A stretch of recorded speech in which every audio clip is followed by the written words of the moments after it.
우리는 하나님의 동역자들이요 너희는 하나님의 밭이요 하나님의 집이니라. 고린도전서 3장 9절 말씀. 아멘. 우리 같이 한번 암송해 볼까요? 시작. 우리는 하나님의 동역자들이요 너희는 하나님의 밭이요 하나님의 집이니라. 고린도전서 3장 9절 말씀. 아멘.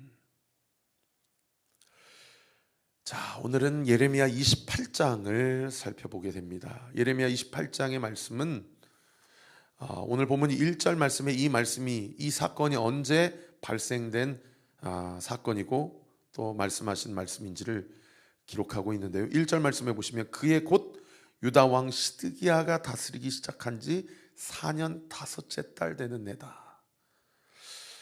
유다 왕 시드기야는 남유다의 마지막 왕이죠.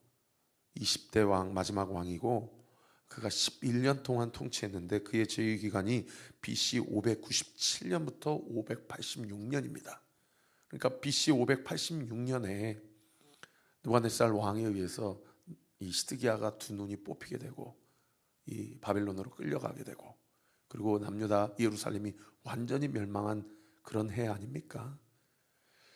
그 11년 동안 그가 통치를 했는데 BC 597년부터 통치했으니까 오늘 보면 1절에 다스리기 시작한 4년 5째 달에 일어난 일이다. 그러니까 597년, 596년, 595년, 594년에 BC 594년에 벌어진 일을 지금 예레미야가 기록하고 있는 그런 본문인 것이죠. 여러분, BC 594년에 마지막 왕 시드기야가 통치할 때는 이미 이 바벨론 군대가 두 번이나 예루살렘 성을 침공해서 포로로 1차로 2차로 포로로 잡혀간 이후에 BC 594년에 지금 통치하고 있는 상황이에요. 첫 번째 언제 쳐들어왔냐면 BC 605년에 쳐들어왔어요. 그때 왕이 18대 왕인 여호야김이었습니다. 그 여호야김이 이 바벨론 바로 느고에 의해서 왕이 되고 애굽 왕 바로 느고에 의해서 왕이 되고 이 친 이집트 정책을 펴니까 이 느부갓네살 바벨론 왕이 와가지고 1차로 예루살렘을 허물고 그리고 포로를 잡아갔어요. 그때 바벨론으로 끌려갔던 포로들 중에 그 유명한 사람이 다니엘과 세 친구 아닙니까? 그게 1차예요. BC 605년. 그리고 2차 때 언제 또 쳐들어왔냐면 계속 이집트 편에 서고 이 바벨론 왕 느부갓네살 왕의 말을 안 들으니까 두 번째 쳐들어온 해가 BC 597년인데 이때는 19대 왕인 여호야긴 왕이었을 때입니다. 그리고 이때 바벨론 포로로 잡혀간 사람이 그 유명한 에스겔 선지자예요.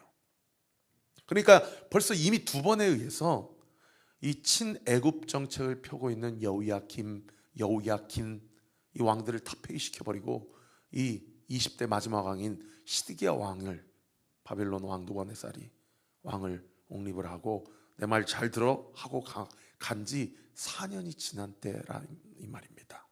그러면은 그리고 어제 본문 그제 본문 예레미야 27장에 보면 예레미야 선지자가 이 시드기야 왕에게 계속 뭐라고 얘기합니까? 바벨론 왕을 섬겨라. 그것이 하나님 뜻이다. 바벨론 왕에게 잡혀가라. 바벨론 왕을 대적하여서 싸워라 라고 하는 그 거짓 선지자의 예언을 믿지 말아라. 계속해서 이야기하는 게 예레미야 선지자의 예언의 그 주된 내용 아닙니까?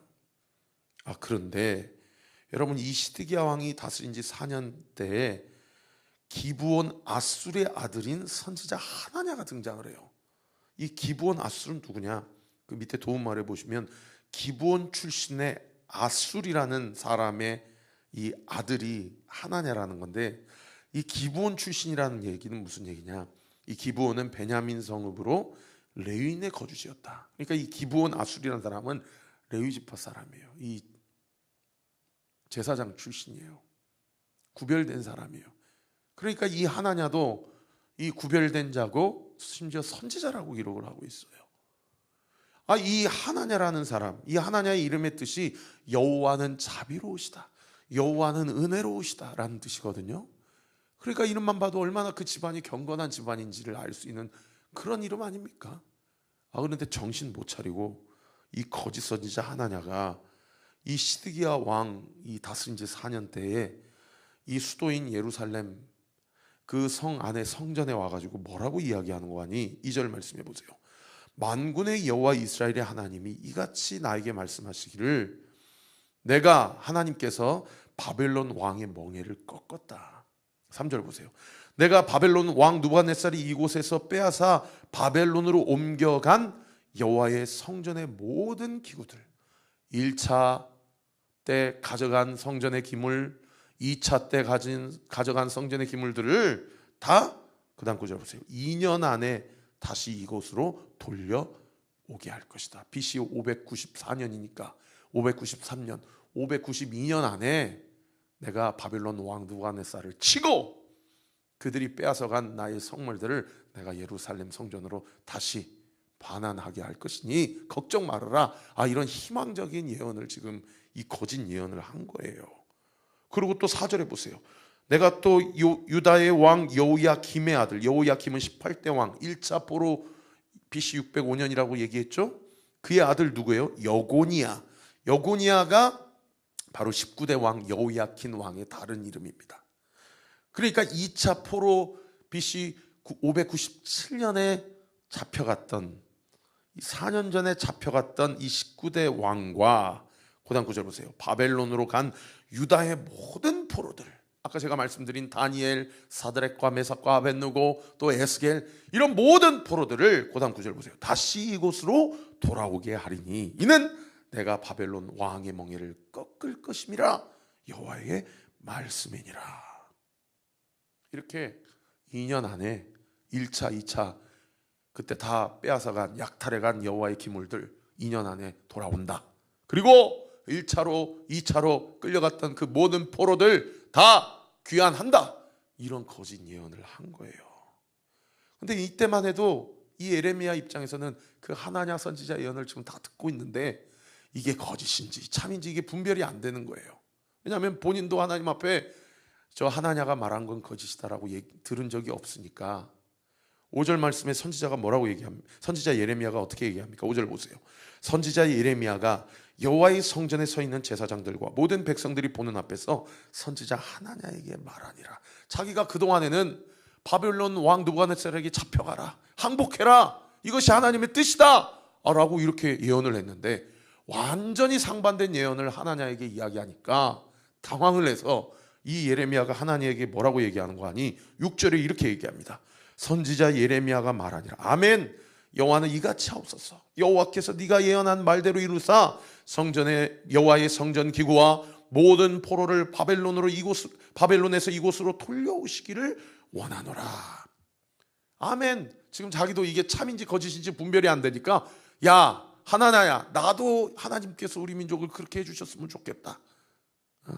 나도 그걸 원한다 라고 일단은 얘기를 하는 거예요. 그러면서 7절 말씀에 뭐라고 얘기합니까? 그러나 너는 내가 네 귀와 모든 백성의 귀에 이른 이 말을 잘 들어. 지금부터 잘 들어라 이 얘기죠. 8절 너와 너 이전의 선지자들이 예로부터 많은 땅들과 큰 나라들에 대하여 전쟁 동그라미, 재앙 동그라미, 전염병 동그라미를 예언하였느니라. 여러분 이 고대 사회는 지금도 마찬가지지만 전쟁, 재앙, 천재지변 그리고 전염병 이런 것들이 인간 역사에 정말 그 경제, 문화, 생존 이런 것과 관련해서 직접적인 타격을 주는 그런 일들이 전쟁과 자연재해와 전염병 이런 거 아닙니까? 그러니까 이런 것과 관련해서 예로부터 많은 선지자들이 이런 예언 저런 예언을 다 했어요.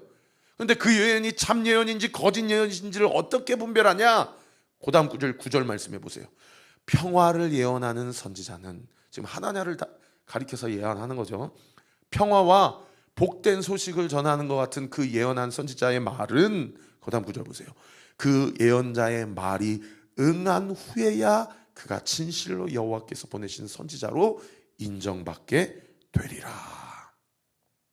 그 사람이 참인지 거짓인지는 시간이 지나보고, 네가 2년 안에 그런다고 그랬는데 진짜 2년이 차고 그렇게 되는지 안 되는지를 봐야 네가 참 선지자인지 거짓 선지자인지 그때서 분별할 수 있는 거다.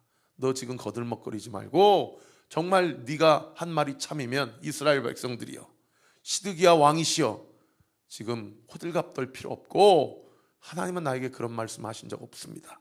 정말 하나냐가 참 선지자면 2년이라는 시간이 필요합니다. 지금 이 얘기를 하는 거죠. 그리고 그런 얘기를 할 때에 세상에 하나냐가 네가 참인지 거짓인지 어떻게 아냐, 시간이 필요하다, 그렇게 예레미야가 이야기를 하니까 하나냐가 갑자기 거기서 발작 버튼이 눌려져 가지고, 엊그저께 본문 그 토요일자 본문에 보면 하나님께서 예레미야에게 나무 멍에를 지라고 하거든요. 나무 멍에를 지면서 예루살렘 성전 안에 돌아다니면서 바벨론 왕 느부갓네살에게 항복하지 아니하면 이렇게 다 멍에를 지게 될 거고 하나님의 심판을 받게 될 겁니다, 이런 예언을 하면서 나무 멍에를 지고 저작거리를 돌아다니고 왕궁을 돌아다니고 성전을 돌아다니니, 여러분 시드기야 왕과 그 당시 대소신료들 입장에서, 제사장과 예언자들 선지자들 입장에서는 예레미야의 저 나무 멍에가 얼마나 꼴보기 싫겠어요. 그러니까 이 거짓 선지자 하나냐가 그 이스라엘 백성들, 그 당시 유력한 자들의 그 심리를 파악하고 10절에 보세요. 선지자 하나냐가 선지자 예레미야 목에 멍에를 빼앗아 꺾어버려요.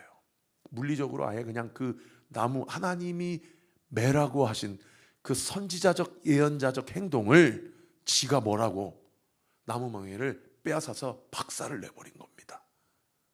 그러니까 그것을 본 이 선지자 예레미야와 선지자 하나냐 사이의 이 영적 전쟁 가운데 그 퍼포먼스를 본 시드기야 왕과 모든 신하들과 그 당시 제사장들 선지자들은 얼마나 통쾌했겠어요. 그런데 여러분, 이것이 나중에 어떤 결과로 주어지게 됩니까? 12절에 보세요. 선지자 하나냐가 선지자의 예레미야의 목에서 멍에를 꺾어버린 후에, 거기 보세요. 여호와의 말씀이 누구에게 임하니라? 예레미야에게 임하니라. 하나냐에게 임한 것이 아니고 예레미야에게 임한 거예요. 그러면서 하나님이 예레미야에게 뭐라고 얘기해요? 너는 가서 하나냐에게 말하여 이르기를. 여러분, 예레미야 선지자 입장에서 한번 생각해 보세요. 얼마나 하나냐가 보기 싫겠어요. 응? 막 극적인 퍼포먼스를 하면서 마치 자기가 참된 선지자인 줄, 그래서 사람들이 듣고 싶어하는 이야기를 들려주고 가려운 데를 긁어주고 그런 어떤 퍼포먼스까지 드라마틱하게 하니, 막 사람들이 하나냐를 참 선지자라고 2년 안에 하나님께서 우리 민족을 살리시고 회복시켜 주실 거라고 막 높이고, 그 광장에서 예레미야는 완전히 기가 죽어가지고, 그래서 다시는 하나냐 보고 싶지도 않은데 하나님은 또 예레미야에게 가서 하나냐를 만나라는 거예요. 여러분, 사명자는 이렇게 고달퍼요. 그러면서 뭐라고 얘기합니까? 하나냐에게 뭐라고 이야기하라고 해요? 13절 중반절 보세요. 여호와의 말씀에 네가 나무의 멍에들을 꺾었으나 그 대신, 거기 동그라미 치세요, 쇠 멍에들을 내가 만들었다. 자기는 사람들의 명예를 얻고 인기를 얻고 권력을 얻고 명성을 얻고 심지어 돈을 얻고, 무슨 의도로 하나냐가 그렇게 거짓 예언을 했는지 모르겠지만 이 거짓 선지자들의 그 기저에 깔려있는 목적은 다 그런 것들이에요. 인기, 명예, 권력, 만몬, 돈, 명성, 이런 걸로 하나님이 말씀하시지도 않는 것들을 마치 하나님으로부터 받은 것처럼 그렇게 거짓 예언하는 거예요. 여러분, 요즘 시대도 마찬가지예요. 이때나 지금이나 일반이에요. 그런데 자기는 그 순간에는 통쾌했을런지는 모르고 그 퍼포먼스로 많은 명성을 얻었을런지는 모르지만, 여러분, 그 교만, 그 거짓의 영, 그 역사로 말미암아 하나님이 나무멍에 준비하신 것을 갈아치우고 더 강력한, 더 단단한, 더 굳센 쇠멍에를 준비하셨다라는 거예요. 여러분, 우리가 이 본문을 통해서 알 수 있는 또 두 번째 인사이트는 뭡니까? 하나님이 처음 말씀하실 때 회개하고 돌이키면 그냥 회초리 한두 대 맞고 끝날 일을 끝까지 버팅기고 끝까지 잘했다고 소리 지르고 하나님 앞에 교만하여서 회개하지 않으면, 여러분, 더 이상 피할 수 없을 만큼 더 심하고 견고하고 무서운 심판을 받을 수밖에 없다라는 것을 우리가 이 말씀을 통해서 깨달을 수 있는 것이죠. 지혜 있는 자는 말로 이야기할 때 들어요. 교만한 자는, 미련하고 아둔한 자는 말로 할 때 안 들어요. 그러니까 매를 버는 거죠. 14절 보세요. 만군의 여호와 이스라엘 하나님께서 이와 같이 말씀하시느니라. 내가 쇠멍에로 이 모든 나라의 목을 메워 바벨론 왕 느부갓네살을 섬기게 하였으니 그들이 그를 섬기리라. 내가 들짐승도 그에게 주었느니라. 여러분, 들짐승도 그에게 주었다는 것은 그 당시 고대 근동지막의 모든 힘의 역학관계 가운데 여러분, 패자로서, 승자로서 하나님께서 느부갓네살을 사용하셨다라는 얘기예요. 그 누구도 아니 그럼 뭐 느부갓네살이 하나님을 섬기는 진실한 왕이어서 하나님이 그런 은혜를 베푸셨습니까? 그 누구도 하나님께 그런 문제 제기를 할 수 없어요. 그건 하나님의 주권이에요. 그건 하나님의 섭리예요. 할렐루야. 그 하나님의 말씀 앞에 왜 그렇게 하시는 겁니까? 라고 누가 하나님 앞에 문제 제기를 할 수 있습니까? 우리 모든 피조물들은 그냥 하나님의 말씀 앞에 청종하고 순복해야 될 책임과 의무만 있는 거예요. 왜요? 우린 다 죄인이기 때문에. 이 말씀을 예레미야가 듣고, 사실은 예레미야가 처음에 광장에서 하나님과 1대1 결투를 할 때는 그닥 네가 거짓이다 참이다 이야기하지 않고 11절 하반절에 보면 선지자 예레미야가 자기 길을 갔다라고 기록하고 있거든요. 많은 학자들이 두 가지 이유로 추정을 해요. 첫 번째는 자기는 이렇게 받았는데 저 하나님은 또 이렇게 예언하네? 뭐가 맞는 거지 하고 혼란스럽기 때문에 거기에서 결판을 내지 않고 그냥 돌아가는 것이다 라고 추정하는 학자들이 있는가 하면, 대꾸할 가치도 없기 때문에 괜히 똥이 무서워서 피하냐 더러워서 피하지 라고 하기 때문에 거기서 왈가왈부하지 않은 것이다, 그렇게 자기 길로 갔다라고 해석하는 학자들도 있어요. 어떻든 분명하게 확신에 차게 하나님께서 말씀해 주신 것은 하나님의 말씀이 예레미야에게 직접 임했을 때예요.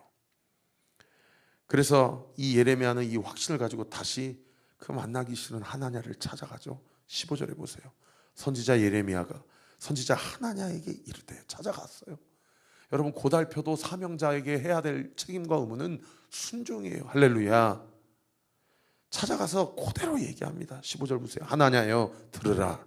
여호와께서 너를 보내지 아니하셨거늘 네가 이 백성에게 거짓을 믿게 하는도다. 16절 그러므로 여호와께서 이와 같이 말씀하시되 내가 너를 지면에서 제하리니 네가 여호와께 패역한 말을 하였음이라.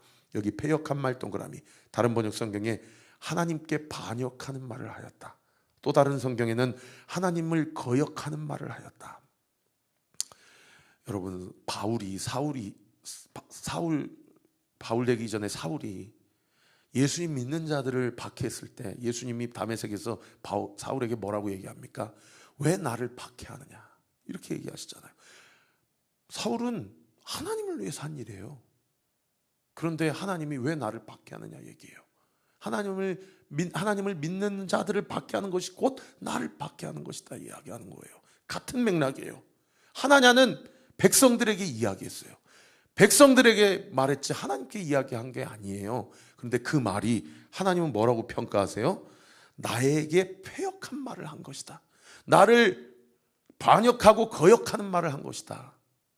여러분, 이 말씀, 이 영적 원리를 나에게 적용해 보면 나는 하나님께 한 말이 아니고 그 사람에게 한 말인데 하나님이 뭐라고 평가하세요? 그거 나를 반역한 거야. 그거 나를 거역한 거야. 얼마든지 하나님이 우리의 이 말, 우리의 이 어떤 마음과 생각, 그리고 우리 마음의 동기, 여러분 이게 이런 말씀을 보면은 얼마나 우리가 두렵고 떨립니까? 그 다음 구절 보세요. 네가 금년에 죽으리라 하셨느니라 하더니 17절 선지자 하나냐가 그의 7째 달에 죽었더라. 아까 1절에 보시면은 이 사건이 언제 있었대요? 그의 5째 달에 있었대요. 그러니까 2년 안에 회복한다라고 거짓 예언했는데 2달 안에 죽은 거예요. 그러면 하나냐가 한 말이 참이에요, 거짓이에요? 그의 삶을 보니까 그가 한 말이 참인지 거짓인지가 드러났죠. 그럼 이스라엘 백성이 회개해야 될 거 아니에요. 아, 하나냐는 거짓 선지자고 예레미야가 참 선지자구나. 우리는 다 나무멍에 쇠멍에 되기 이전에 항복하고 내가 하나님 앞에 회개할 것이 무엇인지 자복하고 돌이켜야 되겠구나. 아, 이래야 되는데 이 완악한 이스라엘 백성이 여전히 예레미야를 죽이려고 하고 자기 귀에 듣고 싶어하는 하나냐 같은 선지자의 말을 따라서 하나님 앞에 회개하지 아니하는 시대. 여러분, 이 시대뿐만 아니라 오늘 2025년 5월을 살아가는 우리의 시대도 마찬가지라는 겁니다. 말씀의 결론을 맺겠습니다. 첫 번째, 사명자는 고달픕니다. 디모데후서 3장 말씀처럼 무릇 그리스도 안에서 경건하게 살고자 하는 자에게는 박해가 있으리라. 여러분, 예수님 믿으면서 여러분 박해를 경험하고 있습니까? 만약 그렇다면 잘 믿고 계시다라는 증거입니다. 예수 믿는데 아무런 박해도 없고 고난도 없고 어려움도 없다면 교회는 다니고 예수님을 믿는다고 하지만 여러분, 세상과 타협하면서 신앙생활하고 있는 것은 아닌가 심각하게 자기 자신의 신앙생활을 의심해야 됩니다. 그런가 하면 두 번째로, 하나님이 말씀하실 때 돌이키고 회개하는 자는 지혜로운 자입니다. 그런데 뻗팅기고 사람들의 명성, 사람들에게 인정받고자 하고 그리고 돈을 탐하는 그런 자에게는 여러분 나무멍에로 끝날 거 하나님이 쇠멍에를 준비하신다라는 거예요. 마지막 세 번째는, 나는 하나님께 한 것이 아니라 나에게 한 것이고 아무개에게 한 것인데 하나님은 그것을 하나님께 한 것으로 그렇게 여기신다는 거예요. 가정에서, 여러분 학교에서, 직장에서, 교회 안에서 여러분의 말 조심하십시오.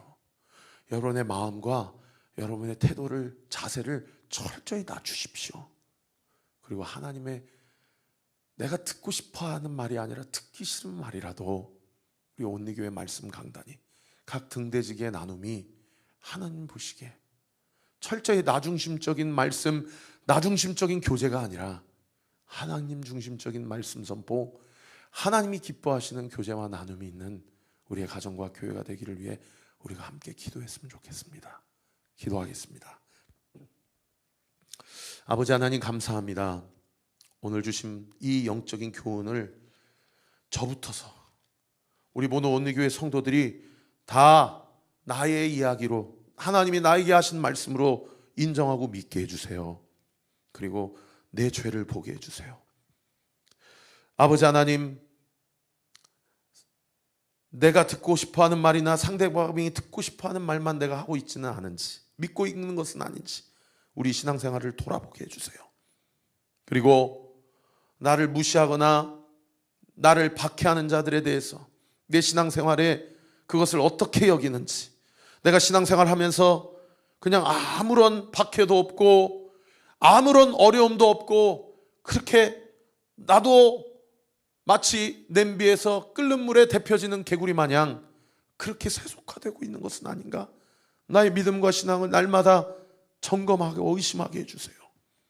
그리고 나무멍에로 끝날 것, 쇠멍에로 더 무거운 심판을 받는 일이 없도록 아버지, 우리 모두를 겸손하게 하시고 진실하게 하시고 정직하게 하셔서 돌이켜야 될 죄가 있다면 돌이키고 회개해야 될 거 있으면 회개하고 두렵고 떨린 마음으로 하나님께 한 것이 아니라 그 사람에게 했던 것입니다라는 변명과 핑계가 하나님이 그것이 나를 거역하였던 것이며 그것이 나를 반역한 말이었다라고 책망받는 일이 없도록 우리 모든 온리교회 성도들 아버지 하나님, 주님 앞에 주님 오실 날을 기다리며 거룩한 신부로 성령의 충만함을 받아 하나님의 말씀 앞에 철저히 순종하고 순복하는 저와 우리 모든 온리교회 성도들 되게 하여 주시옵소서. 이 새벽에 주님 앞에 간구하는 모든 기도가 예수 이름으로 명하노니 응답될 주오다, 응답될 주오다, 응답되게 될 주오다. 믿고 감사드리며 살아계신 예수 그리스도의 이름으로 기도하옵나이다. 아멘. 지금은 우리 구주 예수 그리스도의 은혜와 하나님의 사랑과 성령 하나님의 위로교통 충만하심이 오늘 주신 말씀 붙잡고 이 말씀은 나에게 하신 말씀이지 남이 들으라고 하신 말씀이 하나님을 인정하고 하나님 앞에 두렵고 떨림으로 말씀 앞에 정직하게 반응하며 주와 동행하며 하나님의 뜻을 온전히 이루기로 결단하는 우리 사랑하는 온리교회 모든 성도들 머리머리 위에, 오늘 하루의 모든 일정, 이번 한 주의 모든 일정 위에, 특별히 어린이날을 맞이하여 우리 사랑하는 온리키즈, 온리틴즈 모든 다음 세대 자녀들 머리머리 위에 지금으로부터 영원토록 함께 하시기를 간절히 축원하옵나이다. 아멘.